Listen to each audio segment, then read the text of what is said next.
शांति। आज 12 तारीख की मुरली है। आज बाबा ने सुनाया, मीठे बच्चे अभी तुम्हें पवित्र जीवात्मा बनना है। जीवात्मा तो हम हैं, लेकिन पवित्र बनना है। इस समय कोई पवित्र जीवात्मा नहीं है, इसलिए अपने को महात्मा भी नहीं कहला सकते, है ना। तो बाबा जीवात्माओं को पवित्र बनाने की कला सिखा रहा है। प्रश्न है, सतयुगी राजाई का इनाम कित बच्चों को मिलता है ना। इनाम दे रहा है ना, वो पढ़ा भी रहा है, खेल भी करा रहा है, तो इनाम भी देगा। तो बाबा बोले सतयुगी राजाई का इनाम किन बच्चों को प्राप्त होता है। उत्तर है, जो श्रीमत पर याद की रेस में नंबर 1 जाते हैं। कुछ दिन पहले बाबा ने बताया ना, कौन सा सब्जेक्ट नंबर 1 है, याद। उन्हें ही राजाई का इनाम मिलता है। तीखी रेस होगी तो रजिस्टर में नाम अच्छा होगा और इनाम के अधिकारी बनेंगे। तुम बच्चे दूरादेशी बन बड़ी दूर की रेस करते हो। कहाँ की रेस करते हो? परम धाम की, सबसे दूर, है ना। 1 सेकंड में निशान तक यानी परम धाम तक पहुँच वापस लौटकर आते हो। तुम्हारी बुद्धि में है, पहले हम मुक्ति में जाएंगे, फिर जीवन मुक्ति में जाएंगे। मुक्ति में जाना माना परम धाम में जाना, जीवन मुक्ति माना सतयुग में जाना। तुम्हारी जैसी रेस और कोई कर नहीं सकता। किसी को पता ही नहीं है कि दौड़ भी नहीं रहे, लेकिन बुद्धि की रेस है कि 1 सेकंड में परम धाम को टच करके आ सकते हो। गीत है, आखिर वह दिन आया आज जिसका था हमको इंतजार। ओम शांति। ये कौन जानते हैं कि आखिर वह दिन आया आज? कौन समझ सकता है जिसने बाबा को पहचाना है?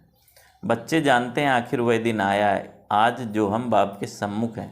आत्मा कहती है इस शरीर द्वारा, अभी तुम बैठे हो, जानते हो हम आत्माएं अभी परम पिता परमात्मा के सम्मुख बैठी हैं।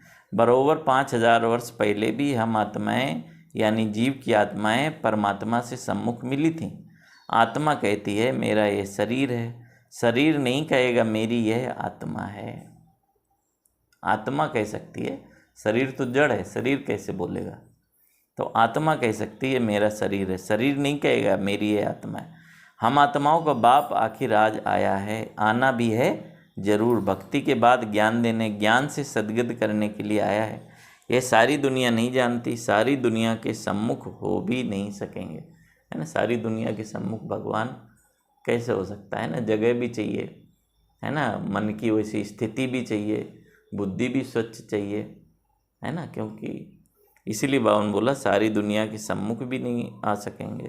तुम बच्चों को भी नंबरवार पुरुषार्थ अनुसार निश्चय है। पहले तो आत्मा निश्चय करते हैं, फिर निश्चय करते हैं कि हमारा बाप फिर से आया हुआ है। तुम समझते होंगे ऐसे सब निश्चय करते हैं, परंतु ऐसे है नहीं। यह ऐसा विचित्र है जो घड़ी घड़ी भूल जाता है। बाबा सबके मन की बात पढ़ सकता है। हमें तो लगेगा सब बाबा के बच्चे बैठे हैं, सब में एक जैसा निश्चय है, लेकिन बाबा ने बोला नहीं, सब में एक जैसा निश्चय नहीं है। घड़ी घड़ी भूल जाता है। हम आत्मा है, परम पिता परमात्मा के सम्मुख हैं, ये भूल जाते हैं। ये तो दुनिया भी जानती है कि पतित जीव आत्माओं को पावन बनाने परम पिता परमात्मा आते हैं।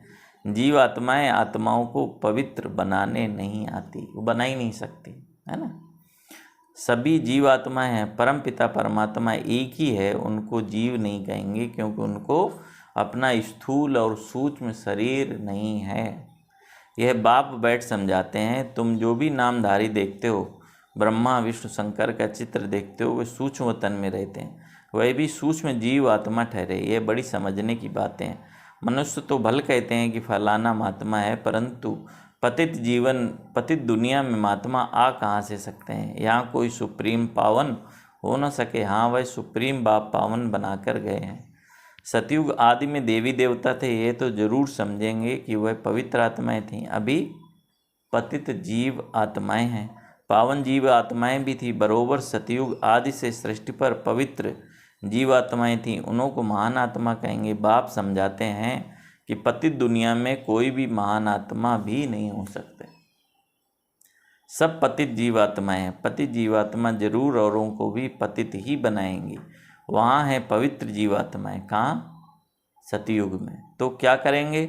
ऐसे नहीं कि पवित्र जीवात्मा बनाएंगे, नहीं, वहाँ बनाने की बात नहीं रहती। वहाँ एक दूसरे को बनाना नहीं पड़ता कि पवित्र जीवात्मा है तो दूसरों को भी बनाए। बनाने की ज़रूरत यहाँ है, जब पतित हो गए तब वहाँ तो सभी पावन आत्माएं।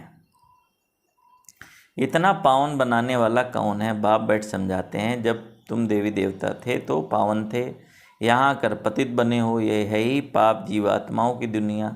अक्षर बिल्कुल क्लियर समझाना है, पाप जीव आत्मा, क्योंकि आत्मा भी पतित है और शरीर भी पतित है।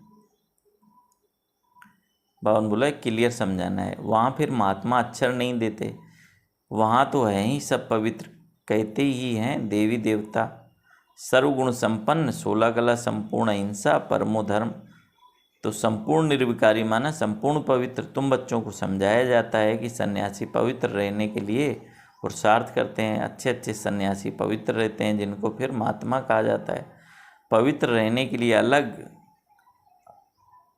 रहते हैं, है ना, पवित्र रहने के लिए अलग रहते हैं, परंतु वह है निवृत्ति मार्ग वाले, उनको भक्ति मार्ग में महात्मा कहेंगे, ज्ञान मार्ग में नहीं कहेंगे। ज्ञान और भक्ति दोनों अलग अलग गाए जाते हैं, है ना। ज्ञान मार्ग में सन्यासी मतलब परिवार को छोड़ने वाले नहीं, विकारों का सन्यास करने वाले।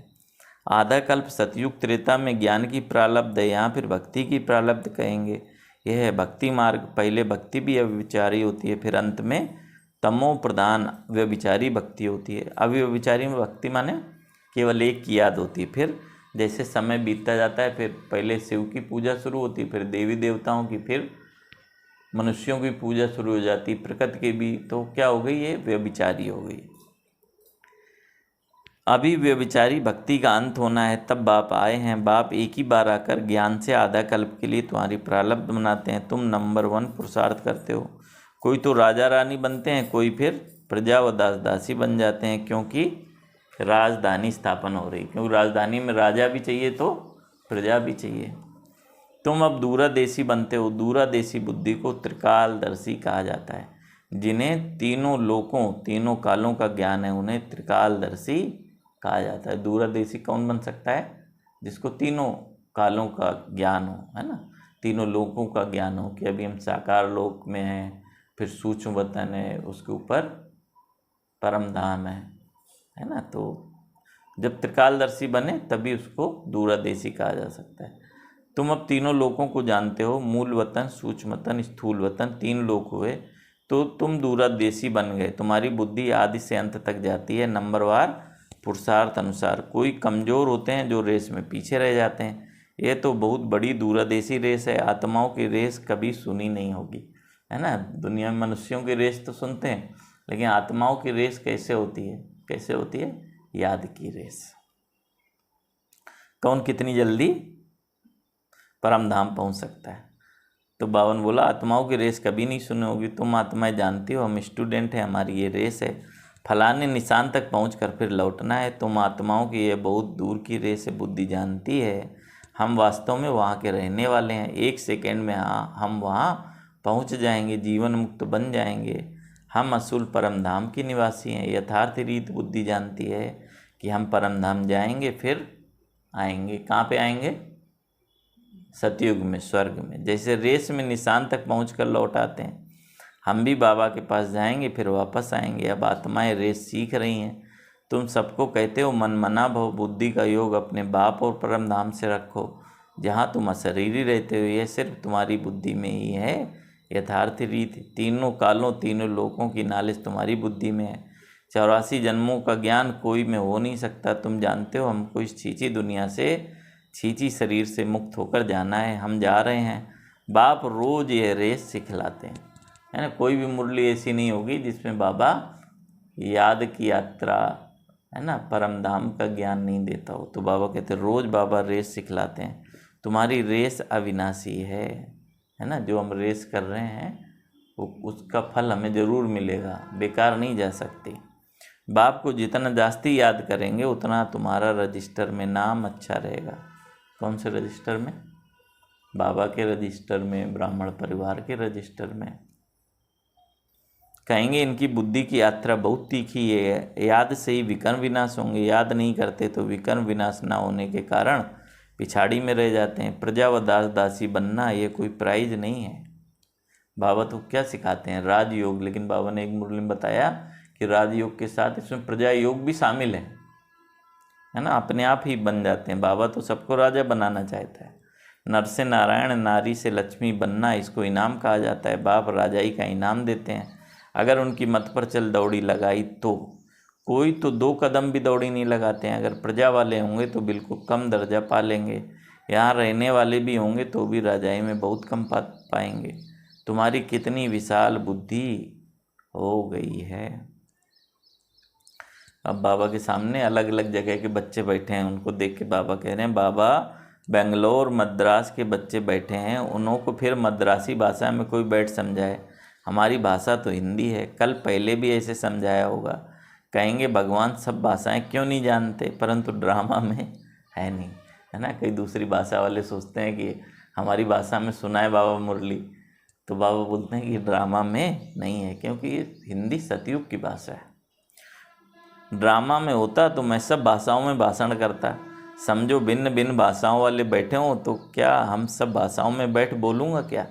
मतलब एक ही भाषा वाले तो नहीं होते हैं कि मद्रास वाले बैठे हैं, उसमें राजस्थानी भी होंगे, कर्नाटक वाले, गुजराती भी होंगे, तो बाबा कितनी भाषा में बोलेगा। ये तो हो नहीं सकता। 1-2 को भी कहाँ तक सुनाएंगे, घमासान हो जाए। तो समझाना चाहिए। बाबा ने कल पहले जिस भाषा में समझाया उसी भाषा में समझाते हैं, इसलिए हिंदी का जोर है। अंग्रेजी भी ज़रूरी है, क्योंकि इन्हों का कनेक्शन अंग्रेज़ों से जास्ती है। रसिया, अमेरिका आदि की भाषा अपनी अपनी हैं एक ही धर्म वाले क्रिश्चियन, परंतु भाषाएं बहुत हैं। यहाँ भी हैं सब भारतवासी, आदि सनातन देवी देवता धर्म वाले, परंतु अपने धर्म को भूल गए हैं। भाषाएं कितनी हो गई हैं, सब मिक्सचर है। जिसकी जो भाषा है उसमें फिर उनको सुनाना है। इसलिए क्या सिस्टम कर दिया है, मधुबन में ट्रांसलेशन वाले रख दिए हैं, क्योंकि सबको हेडफोन दे दिए हैं, उसका ट्रांसलेट होता रहता है जो जिस भाषा का है। इसमें भी बड़ा होशियार होना चाहिए, जो समझकर फिर औरों को समझाए। साथ ही ऐसा साथ लाना चाहिए जो कि रोज समझ सके। यह है सबसे बड़ा चैतन्य तीर्थ। कौन सा? माउंट आबू, मधुबन। वह सब हैं जड़ तीर्थ, है ना, निशानी रखी हुई है, लेकिन यहाँ चैतन्य है, माने परमात्मा ज्ञान दे रहा है तो चैतन्य है। तो कितना वो सब हैं जड़ तीर्थ, ये चैतन्य तीर्थ। साधु संत महात्मा सब वहाँ जाते हैं, बहुत दूर दूर जाते हैं। जो भारत को पावन बनाकर गए उन्हों के मंदिर में जाते हैं। ये समझने की बातें हैं। बाप कहते हैं झाड़ की टाल टालियाँ पत्ते, उसका विस्तार कितना समझाएं, तुम तो समझ गए हो। ये छोटे छोटे टाल टालियाँ हैं, टाली में भी कितने पत्ते होंगे। अथाह मठपंथ हैं। तुम्हारा थुर तो कितना बड़ा होना चाहिए, कितने पत्ते होने चाहिए। आदि सनातन देवी देवता धर्म सतयुग से लेकर चलता आया है। तो हिंदू कितने होंगे, परंतु हिंदू भी नहीं रहे हैं और धर्मों में कन्वर्ट हो गए। माने सबसे पुराना धर्म है तो कितने होने चाहिए, लेकिन सब कन्वर्ट हो गए हैं। यह है कल्प वृक्ष। शुरू में आदि सनातन देवी देवता धर्म वाले थे। हिंदू कहलाने वाले भी वास्तव में हैं आदि सनातन देवी देवता धर्म के, परंतु कन्वर्ट हो गए हैं। बाप कहते हैं मैं आकर फिर उस देवी देवता कहलाने वाले धर्म की स्थापना करता हूँ। जो कन्वर्ट हो गए हैं वे फिर से आकर वर्षा लेंगे। जब देवी देवता कहलाने वाला एक भी नहीं रहता तब बाप आते हैं, आकर समझाते हैं तुम्हारे जड़ यादगार खड़े हुए हैं। जो चित्र हैं मंदिर में देवी देवताओं के, किसके यादगार हैं? हमारे ही यादगार हैं। क्राइस्ट आते हैं तो उनके धर्म की चर्चा आदि होती नहीं। यहाँ तो अभी भी देवताओं के मंदिर आदि निशानी है। तुम्हारा जब राज्य होगा तो क्राइस्ट का नाम निशान नहीं होगा। यहाँ तो सभी का नाम निशान है। तुम जानते हो क्राइस्ट कब आया, क्रिश्चियन धर्म कैसे स्थापन हुआ। क्राइस्ट अब किस शरीर में होगा?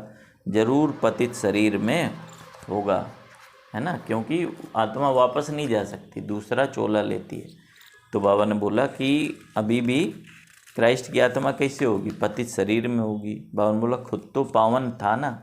तुम बच्चों की बुद्धि में सारा ज्ञान है, तुमको दूरदेशी बनाया है। हम आत्माएं कहाँ रहती हैं, कहाँ से आती हैं, ये किसको पता नहीं। रहने के स्थान को परमात्मा मान लिया है, माने ब्रह्म को ही ईश्वर समझ लिया है। वास्तव में आत्मा झूठी बनने से काया भी झूठी बन जाती है। साधु लोग कह देते झूठी माया झूठी काया, बाकी आत्मा तो निर्लेप है। अपने मतलब की बात कह देते हैं। ऐसे क्यों नहीं कहते कि झूठी आत्मा की काया। काया को ही काई पर माने अर्थी पर बिठाते हैं, आत्मा को तो अर्थी पर नहीं बिठाते हैं। काई पर काया को बिठाया जाता है। आत्मा ने तो एक काया छोड़ दूसरी काया में प्रवेश किया। यह समझ की बात है। कोई भी साधु संत आदि को तुम समझा सकते हो, यहाँ पतित दुनिया में कोई भी महात्मा नहीं है। महान आत्माओं को पावन आत्मा कहा जाता है, तो शरीर भी पावन चाहिए, यह है आयरन एज। परंतु कन्या जब तक विकार में नहीं गई है तो पूजी जाती है। पहले सब कन्या के पैर छूते हैं, जब शादी हो गई तो उसको सबके पैर छूने पड़ते हैं। पवित्रता के लिए पुकारते हैं आकर के हमको पावन बनाओ, जबकि पुकारते हैं तो तुम उनको महान आत्मा कैसे मान सकते हो?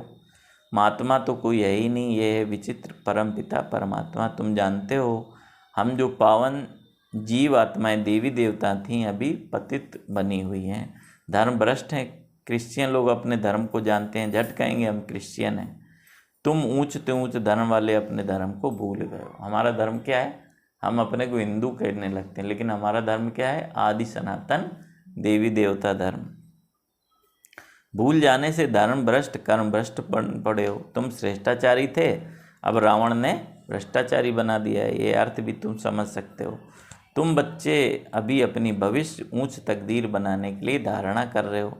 श्रीमत का उल्लंघन करने से तकदीर को लकीर लग जाती है। ये भी भूल जाते हैं कि श्रीमत देने वाला बाप है, तो आखिर वह दिन आया आज।